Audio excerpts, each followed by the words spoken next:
수가 없고, 그래요.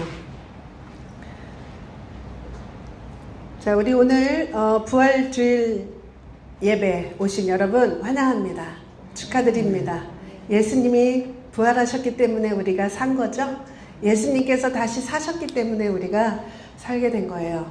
오늘 예배 제목, 설교 제목이 혼란의 상황에서 보이는 신실함과 주님의 호의라는 말씀을 가지고 우리가 함께 나눌 것입니다. 자, 마가복음 16장 1절에서 11절 말씀을 우리가 다 함께 읽겠습니다. 시작. 안식일이 지남에 막달라 마리아와 야고보의 어머니 마리아와 또 살로메가 가서 예수께 바르기를 위하여 향품을 사다 두었다가 안식 후 첫날 매우 일찍이 해 돋는 때에 그 무덤으로 가며 서로 말하되 누가 우리를 위하여 무덤 문에서 돌을 굴려주리요 하더니 눈을 들어본즉 벌써 돌이 굴려져 있는데 그 돌이 심히 크더라. 무덤에 들어가서 흰옷을 입은 한 청년이 우편에 앉은 것을 보고 놀라매 청년이 이르되 놀라지 말라. 십자가에 못 박히신 나사렛 예수를 찾는구나. 그가 살아나셨고 여기 계시지 아니하니라. 보라, 그를 두었던 곳이니라. 가서 그의 제자들과 베드로에게 이르기를 예수께서 전에 너희에게 말씀하신 대로 너희가 거기서 배우리라 하라 하는지라. 여자들이 몹시 놀라 떨며 나와 무덤에서 도망하고 무서워하여 아무에게도 말도 하지 못하더라. 예수께서 안식 후 첫날 이른 아침에 살아나신 후 전에 7 귀신을 쫓아내어 주신 막달라 마리아에게 먼저 보이시니 마리아가 가서 예수와 함께 하던 사람들이 슬피 울며 울고 있는 중에 이 일을 알림해 그들은 예수께서 살아나셨다는 것과 마리아에게 보이셨다는 것을 듣고도 믿지 아니하니라. 아멘. 예, 우리 지난주 금요일날, 지난주 금요일인가요? 금요일이죠. 금요일 날에 성금요일 예배 때 함께 우리가 말씀을 나눴습니다. 다리 놓아주는 자라는 제목으로 우리가 함께 나눴는데, 네, 괜찮아요. 여기에 이제 되는 걸로 덮으면 되니까요. 네. 손을 봐야 될 것 같아요. 자, 라틴어로 제사장을 콘티펙스라고 하는데 그 콘티펙스라는 단어가 다리 놓아주는 자, 다리 놓는 자라는 의미예요. 그래서 제사장이라는 것은 다리 놓아주는 자. 그래서 우리 예수님께서 우리를 하나님 아버지와 다리를 놓아주셨죠. 예수님께서 막 죽으시려고 할 때 정말 그 고통 중에 엘리 엘리 라바 사박다니 하시면서 고통의 그 외침을 하셨어요. 하나님이여 하나님이여 왜 나를 버리시나이까. 그 고통 속에 있을 때에도 하나님은 예수님을 버렸어요. 버리시고 대신에 우리와 관계가 회복되어지는 역사가 있었던 거죠. 그 외침과 함께 예수님께서 요한복음에는 그렇게 나와요. 다 이루었다. 예수님께서 우리를 구원하시기 위해서 하신 일들은 다 이루었다는 거예요. 그리고 운명하셨죠. 그 운명하는 순간에 휘장이 찢겨졌다고 했어요. 그 휘장이라는 것은 아무도 하나님 아버지께로 들어갈 수 있는 자는 없었습니다. 대제사장만 1년에 한 번씩, 그것도 아주 철저하게 어린 양의 피를 가지고 들어가는 그런 절차와 이러한 것들이 조금이라도 무시되면 그 안에서 죽임을 당할 수밖에 없는 그런 아주 거룩한 하나님 아버지신 거죠.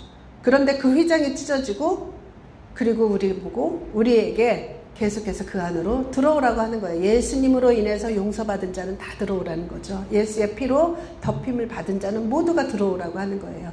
이렇게 예수님은 자신을 십자가에서 죽임을 당하시고 버림을 받으시고 육체의 모든 고통을 받으시고 다리를 놓아주신 거죠. 그 다리를 놓아주신 그 예수님께서 또한 우리에게 신약에서는 우리 보고 제사장이라고 그랬어요. 우리 보고 그 역할을 하라는 거예요. 그렇다고 우리 보고 십자가에서 죽으라는 의미가 아니라 이미 이 모든 것은 다 이루어 놓으셨으니 우리는 예수님을 알지 못하는 사람에게 다리가 되어서 예수님께로 인도하는 그러한 역할을 하는 우리가 다리 놓는 자가 또한 돼야 된다라는 거죠. 그래서 이와 같이 우리는 왕 같은 제사장으로 부름을 받았다라는 거 우리가 기억을 해야 된다는 거죠. 우리 지난 주일날에도 그 말씀 나눴었죠. 레위인들을 대신하는 자들이다 하면서 결국에는 우리가 그런 역할을 하는 거죠.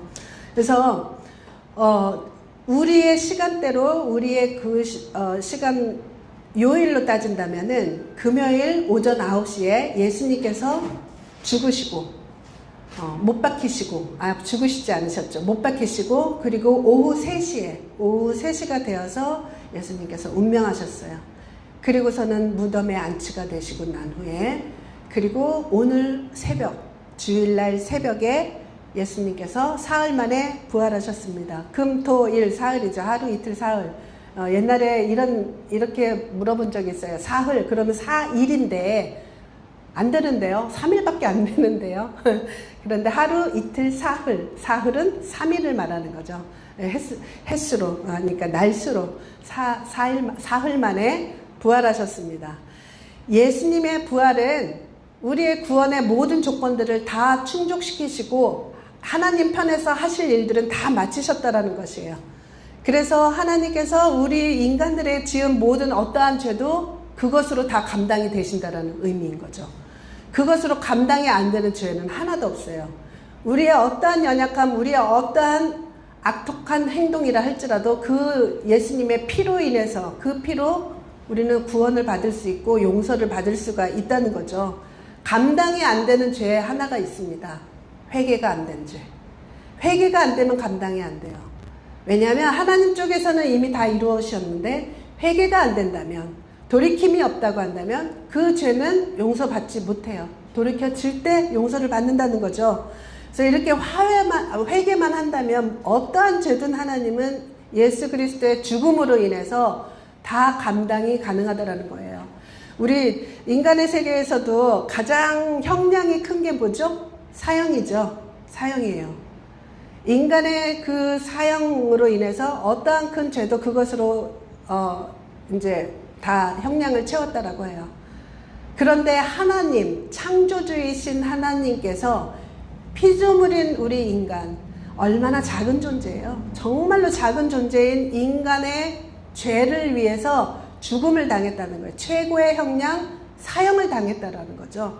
그렇다면 그거보다 더 큰 죄가 있겠어요? 없겠어요? 없어요. 어떠한 죄도 하나님이 죽으신 그 형량보다도 더 큰 형량을 바라고 또 아직 덜 채워진 형량을 더 채워야 할 죄는 없다는 거죠.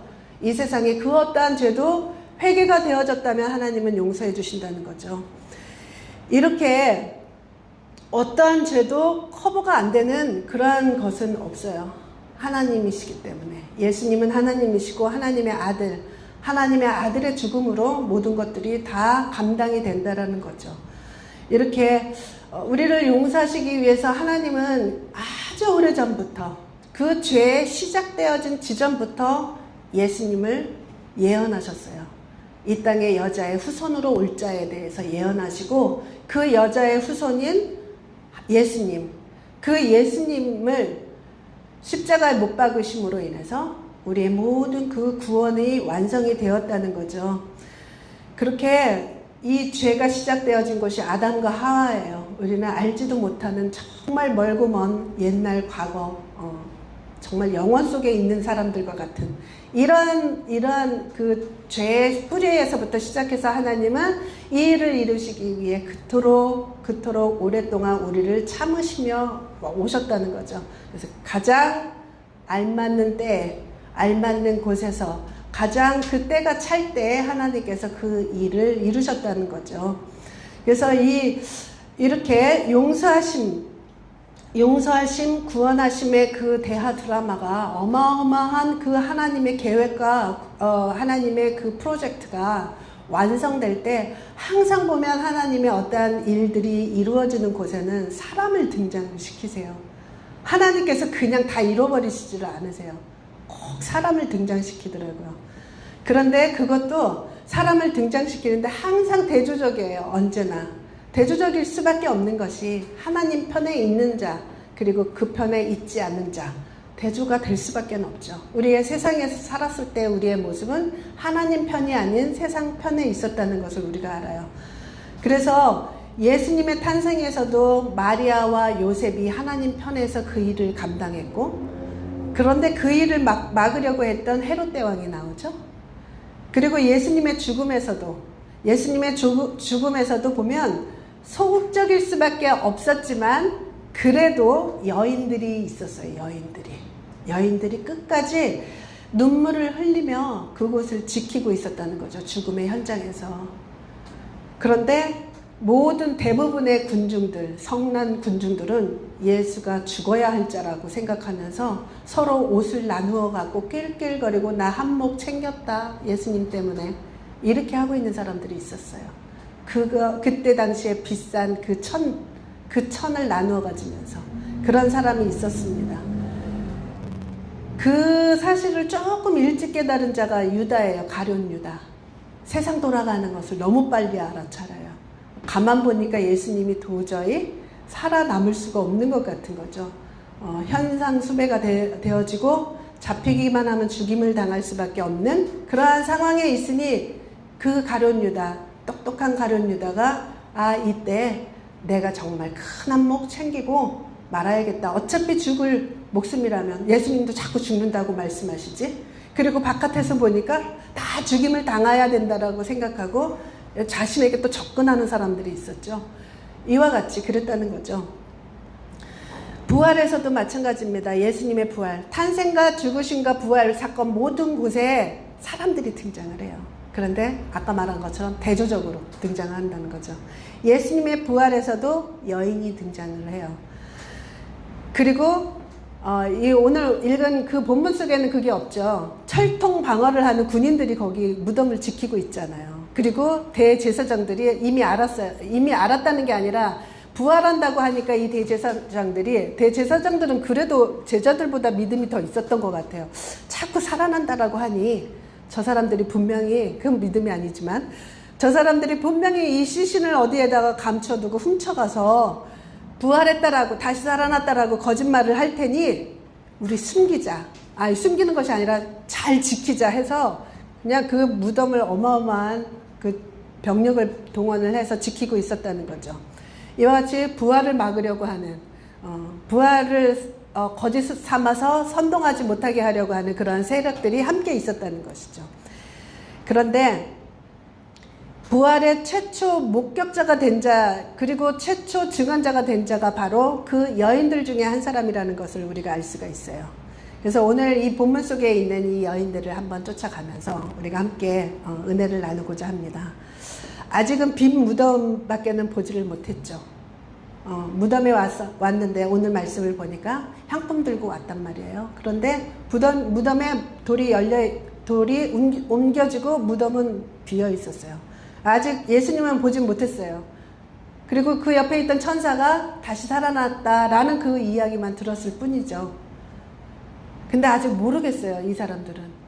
그래서 다른 여인들은 어디로 가고 막달라 마리아는 예수님의 시신을 찾으러 돌아다녀요. 그 이야기를 듣고 다 그냥 제자들에게 가서 두려워서 떨고 있었죠. 그런데 오늘 그 모든 사복음서를 보면 예수님의 죽으시는 그 십자가의 현장과 그리고 부활하신 그 무덤 앞에서 나오는 그 여인들이 다 기록이 되어 있어요. 이름하고. 누가복음만 그냥 여자들이라고 되어 있고 나머지는 전부 다 이름들이 등장합니다.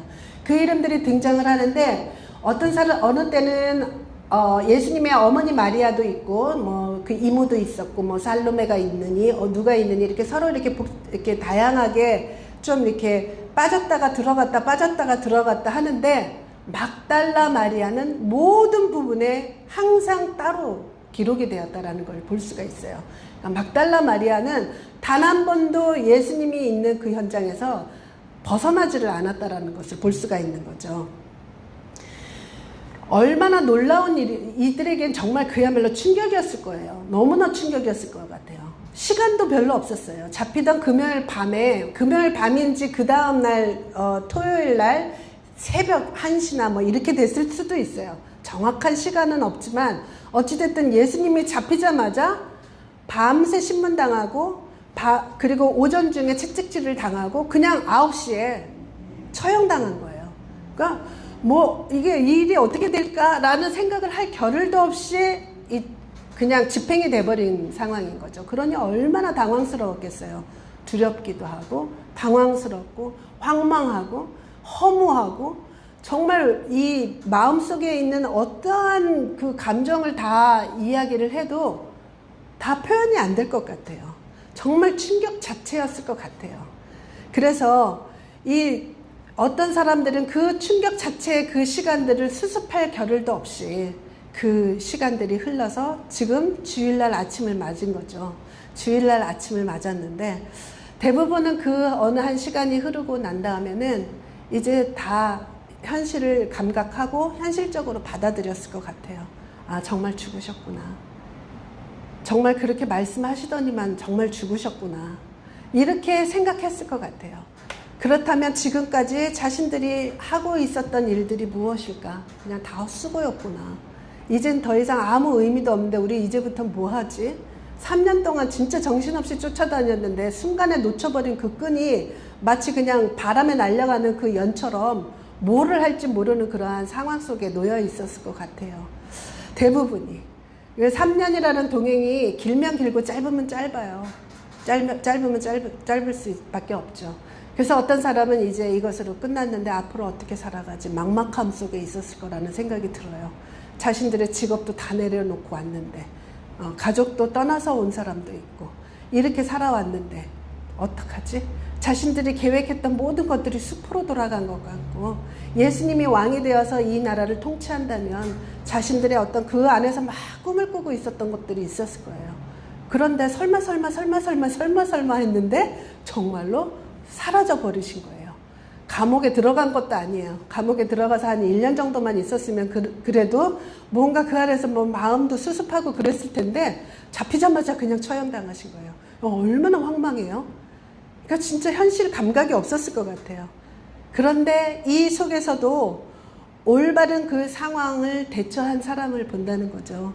이런 상황에서도 하나님의 뜻이 이루어지는 편 속에 속해서 우왕좌왕하지 않고 상황이 완전히 종료될 때까지, 이미 종료됐지만 그 상황이 완전히 종료될 때까지 하나님 편에서 여전히 머물러 있었던 그것을 볼 수가 있는 거죠.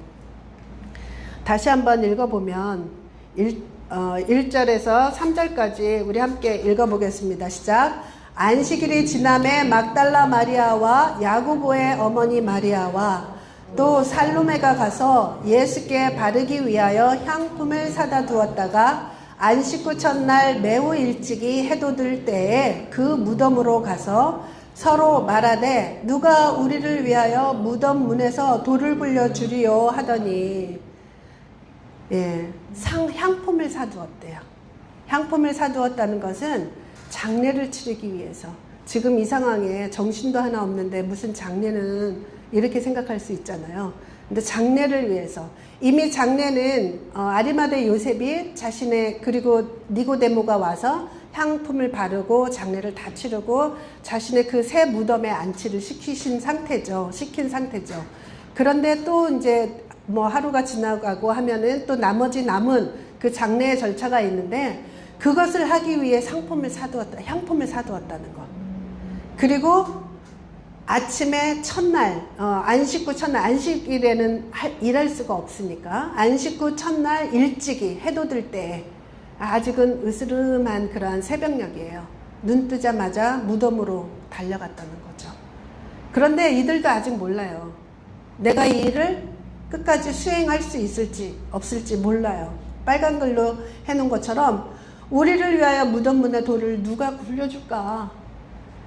거기 군병들도 어마어마하게 삼엄하게 지키고 있을 텐데 이거 생각하면은 진짜 불가능한 거죠. 이 돌을 누군가가 굴려줄 일은 만무하고 죄수가 들어가 있는데 무슨 장례를 한다고 향품을 바르게 할 것이며 그렇다고 자신들의 그 힘으로 그 큰 돌문을 열 수도 없어요. 이들은 가서 할 수 있는 것이 없어요.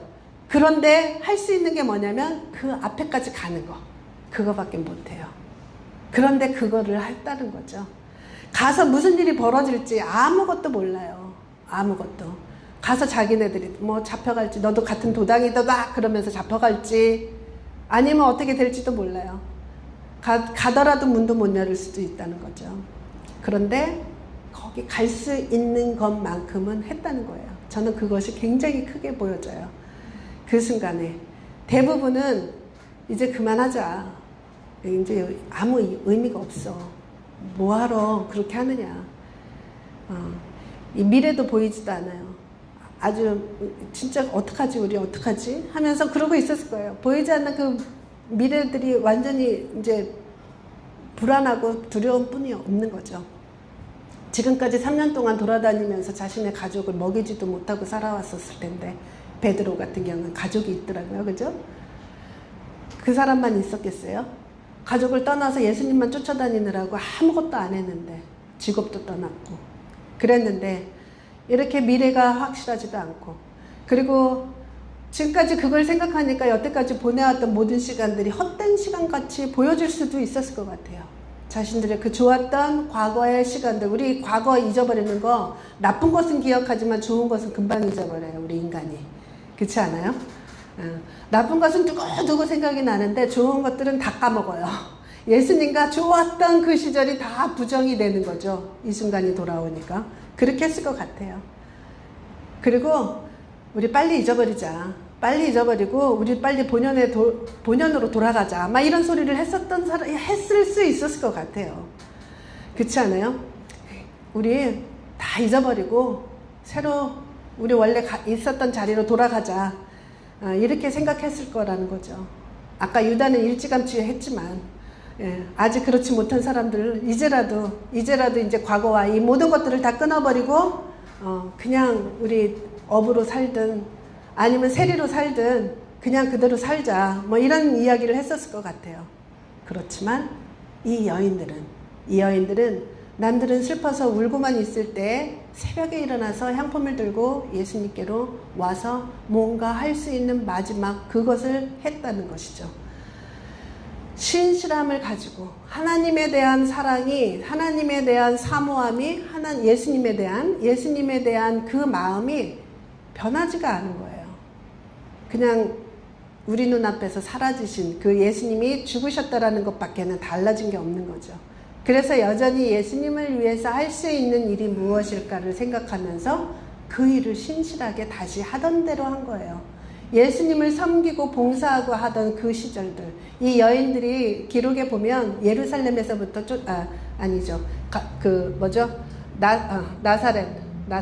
나사렛에서 쫓아온 여인이라고 했어요. 그러니까 동네 사람인 거죠. 이 제자들의 엄마도 있고 그래요.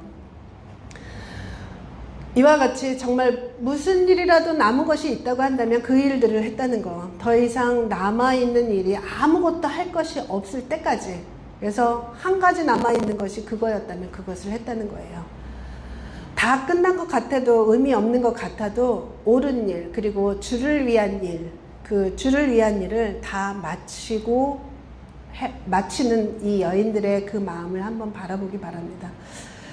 이게 바로 정말 어떤 때는 얽혀진 실타래처럼 우리의 삶의 모든 모습이 다 얼그러져 있는 것 같이 보일 때가 있어요. 우리 그렇지 않아요? 내 마음이 흔들릴 때 보면은 다 엉망된 것 같아요. 다 엉망된 것 같아서 지난 세월에 내가 지나왔던 모든 것들이 전부 다 잘못된 것만 같고, 앞으로도 잘못될 것 같고, 지금도 너무 혼란 속에 있고, 그런 적들이 우리에게 있을 수 있어요. 그럴 때 실마리를 푸는 그 실마리, 그 잡아야 될 그 실마리가 바로 남아있는 어떤 내가 하나님 앞에서 할 수 있는 그런 일들이라는 거. 그것이 기도가 됐든 예배가 됐든 찬양이 됐든 성경을 보는 거가 됐든 하나님과 나와 그 끈나풀을 다시 붙드는 것. 이것이 우리의 실마리를 푸는 가장 빠른 길이라는 것을 우리가 기억을 해야 됩니다. 이 여인에게는 향품 들고 남은 장례 절차를 하는 것이었어요. 그 일을 하러 그렇게 가신 거죠. 그렇게 하자 너무나도 기대하지 못했었던, 예상하지 못했던 일을 발견하게 되는 거죠. 예수님이 부활하셨다는 거예요. 그 빈 무덤을 봤다는 거죠. 이 얼마나 놀라운 일인지. 그리고 이 여인들은 결국에는 예수님의 첫 부활의 목격자가 됐고 첫 증언자라는 그러한 이름표를 달게 됐어요. 이 막달라 마리아는 특히나. 그죠? 모든 여인들이 함께 갔었는데 마지막 시신을 어디 가셨지? 우리 주님 하면서 울면서 다니면서 사람들에게 물어봤어요. 그 일이 무슨 일인지도 알지도 못하고 주님 찾아야 돼. 그 시신은이라도 찾아야 되는 그 마음으로 그렇게 울면서 다녔던 이 여인이 첫 목격자가 되고 첫 증언자가 되었다는 거죠. 얼마나 놀라운 일인지. 그런데 이것을 보면서 누구와 함께 하느냐가 너무나 중요하다라는 것을 경험을 해요. 이 여인들은 정말 믿음이 좋은 사람들이에요. 항상 같이 다니던 사람이에요. 그 여인들과 함께 하기 때문에 끝까지 자신의 그 어떠한 위기를 만날 때조차도 자신이 똑바로 설 수 있었던 그런 거죠. 근데 가룟 유다는 그 순간에 자신의 판단에 제사장들과 같이 이야기를 나눴어요. 제사장들은 예수님을 죽여야 된다라고 생각하는 사람이었는데 그들과 말을 섞고 그들과 의논을 나누다 보니 예수님은 당연히 죽임을 당할 것이다라는 확신을 가지고 자신의 그 세속적인 관점에서 얼른 상황 판단에 빠르게 움직여서 그 일을 했다는 거죠. 그래서 결국에는 예수님을 죽는데 엄청난 기여를 한 그러한 불의의 병기가 되었다라는 거예요. 그래서 누구와 함께 어떠한 이야기를 나누느냐, 이것이 너무나도 중요한 부분이라는 거예요. 그래서 내 믿음과 신앙과 이러한 것들을 끌어내릴 수 있는 그러한 이야기들 앞에서는 내가 감당이 안 되면, 내가 그리로 끌려갈 것 같으면 그냥 귀를 닫아야 돼요. 그리고 정말 하나님께서 기뻐하시는 그러한 말들, 그러한 이야기들을 하고 늘 믿음을 충전시키고 믿음 가운데로 인도하는 그러한 무리들과 함께 있어야 내가 어떠한 위기 속에서도 다시 일어설 수 있는 그러한 상황이라는 거죠. 근데 그 여인들이 바로 그렇게 서로 그런 역할을 해줬다는 거죠. 그래서 이 아까 얘기한 것처럼 막달라 마리아 특히나 이 여인은 매 순간마다 그곳에 있었다는 거예요. 그곳에. 이 막달라 마리아는 7 귀신이 들렸던 여인이에요. 7 귀신이 들렸던, 귀신도 한 귀신만 들어가서 내 삶을 유린해도 정신 사나운데 7 귀신이 들어가서 우리를 유린한다면 제정신으로 살 수 없는 그런 사람이었을 것 같아요. 진짜 처참한 모습으로 살아갔겠죠. 어떻게 처참한지는 모르겠어요. 그죠? 기록이 안 돼 있으니까. 근데 정말 귀신 들린 여자라고 한다면 정말 거기는 인간의 삶이 아니었을 것 같아요. 사람들한테도 너무너무 정말 힘겹게 하는 그러한 사람이었을 것 같아요. 그런데 그 막달라 마리아가 예수님을 만나고 그 후로부터는 그 여인들, 믿음의 사람들과 함께 했기 때문에 끝까지 그 믿음을 지키면서 계속해서 자신의 그 믿음을 성장시켜 나갔을 수 있었을 거예요. 그죠? 만약에라도 매일같이 갈등하고 매일같이 부정적이고 매일같이 변덕스럽고 매일같이 넘어지고 하는 사람과 함께 있었다면 7 귀신을 쫓아줬어도 막달라 마리아도 할 수 없이 그렇게 같이 쫓아갔을 수도 있어요. 그죠? 그런데 끝까지 예수님을 붙잡고 어느 순간이든지 예수님이 있는 그곳에 막달라 마리아라는 그 이름이 있었던 것은 함께 그 여인들과 믿음의 삶을 살아갔었기 때문에 그랬었다는 거죠. 자, 그 여인에게 바로 이렇게 빨간 글씨로 쓰여진 곳을 보겠습니다. 막달라 마리아에게 먼저 보이시니, 하나님의 호의라고 저는 그게 보여져요. 어머니 마리아도 있어요. 제자 중에 또 가장 사랑하는 제자가 있을 수 있어요. 누구도 다 있을 수 있는데 이 막달라 마리아, 정말 7 귀신 들려서 처참한 삶을 살던 이 여인이 그 믿음을 붙들고 어느 현장이든지, 예수님이 채찍을 맞는 현장이든 십자가에 못 박히는 현장이든 또 그 무덤가 앞에까지든 하여튼 그곳에 이름이 적혀있는 이 여인에게 먼저 보이셨다는 거. 하나님 얼마나, 예수님 굉장히 섬세하지 않아요? 섬세한 것 같아요. 이렇게 자신의 그 끝까지 신실함, 가서 향품을 바를 수 있을지 없을지도 모르지만 그래 무덤 앞까지는 갈 수 있어. 그래 향품을 준비해서 무덤 앞까지는 내가 갈 수 있어. 이것이 내가 할 수 있는 마지막 일이라면 나는 그것만이라도 할 거야 라고 간 그 여인, 그 여인에게 주님께서 먼저 보여주셨다는 거예요. 자신을 드러내 보여주셨다는 거죠. 그래서 우리 이 말씀을 생각하면서 우리 한번 생각해 보기 바랍니다. 내가 하나님께 마지막이라고 하는 그 순간 내 삶에 정말 얽혀있는 그 실타래의 그것을 실마리를 푸는 방법은 하나님과 나 사이에서 내가 할 수 있는, 지금 나 힘도 없어요. 영적인 어떤 힘도 없어요. 무엇도 없어요. 그 중에서 내가 할 수 있는 그것을 찾아서 하는 것이죠. 그것을 할 때 하나님은 호의를 베풀어 주신다는 거예요. 하나님은 반드시 어떻게 해서라도 하나님을 붙들고 선 그 모습을 바라보고 그것에는 반드시 보상을 주신다는 거. 얼마나 놀라워요. 그죠? 수많은 사람들이 더 많은 헌신도 했었을 텐데 이 막달라 마리아에게 먼저 보이셔서 최초의 목격자, 최초의 증언자가 되게 하신 것. 이것처럼. 그렇다면 우리의 삶에서도 내가 아무것도 할 것이 없고, 그리고 너무 뭔가를 하기에는 정말 혼란스럽고 너무나 황망하고 이러한 상황이 왔다 할지라도 내가 그 속에서 무엇인가를 할 마지막 뭐가 있을 때 그것을 한다면 하나님은 나에게 어떤 이름을 붙여주실까 라는 것을 한번 우리가 생각해 보시기 바랍니다. 오늘 우리 잠시 말씀을 생각하면서 우리 기도하겠습니다. 기도하실 때 세상적인 관점으로 봤을 때는 아무 의미도 없고 정말 부질없는 일이라고 생각할 수도 있어요. 지금 현재 내가 당해 있는 그 상황을 보고 슬퍼만 하고 자기 연민에 빠지고 내가 지금까지 뭐하고 살아왔지? 3년간 예수님 쫓아다녔는데 예수님 저렇게 속절없이 그냥 죽으시고 무덤에 들어갔는데 난 그동안 뭐하고 살아왔지?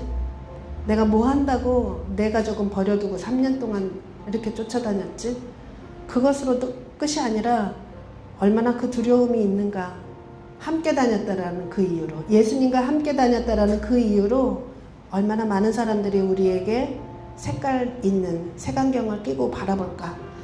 여러 가지 사회적인 측면, 여러 가지 그 주변의 사람들과의 관계 속에서도 정말 혼란스럽게 짝이 없고 당황스럽게 짝이 없고 정말 이 충격에 빠져 있을 때 또 마지막 한 가지 할 수 있는 것을 했던 그 여인들, 끝까지 신실한 마음으로 하나님께 올려드렸던 자신들의 그 헌신, 그것을 생각하고 묵상하며 나의 삶 속에서 지금 내가 해야 될 것이 있다면 무엇일까? 나는 그것을 하리라. 하나님께 고백하시기 바랍니다. 사람들, 그 군중들, 성난 군중들의 소리에 귀를 기울이고 함께 그냥 묻어가는 것이 아니라 나는 그 속에서도 눈물을 흘리고 주님을 바라봤던 그 여인들처럼 나도 그렇게 해야 되겠구나.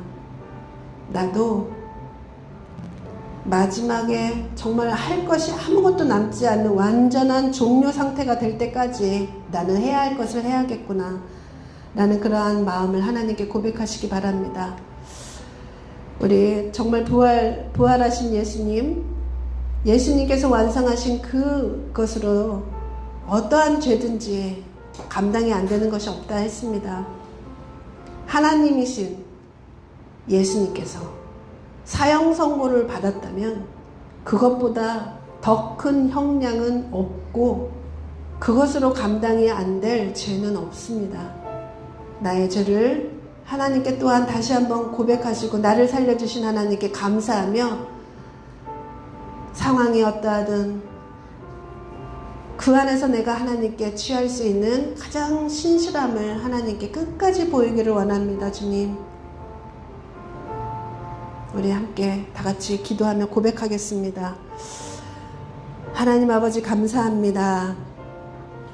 참 깊이 묵상하면 할수록 우리의 삶에서 얼마나 닮아 있는가 봅니다. 예수님께서 십자가에서 흘려주신 그 보혈로 우리의 어떠한 죄도 감당이 안 되는 것은 없음을 우리가 다시 한번 마음에 새깁니다. 그러므로 아버지 하나님, 주님 앞에 우리의 모든 허물들을 고백하고 하나님께 용서받기를 원합니다. 그리고 또한 감당이 안 되는 죄는 회개되지 않은 죄 하나밖에 없다고 했습니다. 우리 이 땅을 살아가며 매일매일 회개하며 우리의 영혼을 깨끗하게 예수님의 보혈로 씻음 받으며 매일 거룩한 삶을 살아갈 수 있도록 축복하여 주시옵소서. 성령님 인도해 주시기를 원합니다. 그리고 또한 아버지 하나님, 어떠한 상황이든 이 마리아와 그 여인들처럼 정말 하나님께 마지막 순간까지라도 내가 할 수 있는 최선의 것을 드리며 가게 하여 주시기를 간절히 원합니다. 끝까지 신실함을 지킬 수 있도록 신실한 자들과 사귐을 갖게 하여 주시고 세상의 소리가 아닌 하나님의 소리, 하나님의 음성을 들으며 말씀을 들으며 또한 그 말씀을 듣고 살아가는 사람들과 함께 교제 나누며 우리 아버지 하나님께 나아가는 그러한 자가 될 수 있도록 축복하여 주시옵소서. 하나님 아버지 감사합니다.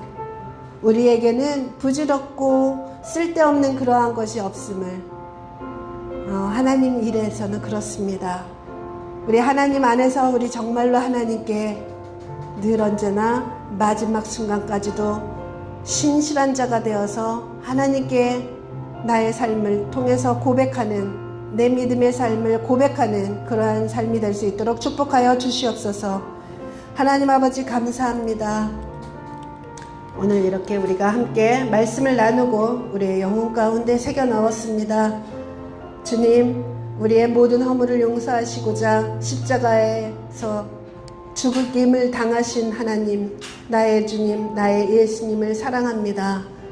아버지 하나님, 예수님 앞에 우리의 모든 허물을 고백하고 회개하며 돌이켜진 삶으로 하나님께 고백하고 또한 아버지 주어진 삶 속에서 우리의 최선의 것을 다하는 우리들이 될 수 있도록 인도하여 주시옵소서. 마지막 순간까지 우리가 하나님께 드리는 그 헌신을 통하여 사랑을 고백하는 자들이 될 수 있도록 인도하여 주시옵소서. 그래서 아버지 하나님, 혹시라도 하늘에서 쓰여지는 어떤 스토리가 있다고 한다면 우리들에게 어떤 타이틀이 주어질까를 생각하며 살아가는 우리가 될 수 있도록 인도하여 주시기를 간절히 원합니다. 아버지, 마리아는 우리가 그렇게 부릅니다. 최초 목격자, 부활의 목격자, 부활의 증인이 되었다라고. 우리는 누가 어떤 사람이 될까? 아버지, 항상 위의 것을 쳐다보며 주님 주시는 그 보상으로, 그 호의로 살아가는 우리가 될 수 있도록 인도하여 주시옵소서. 감사드리며 예수님의 이름으로 기도드려 싸움나이다. 아멘. 자리에서 일어나셔서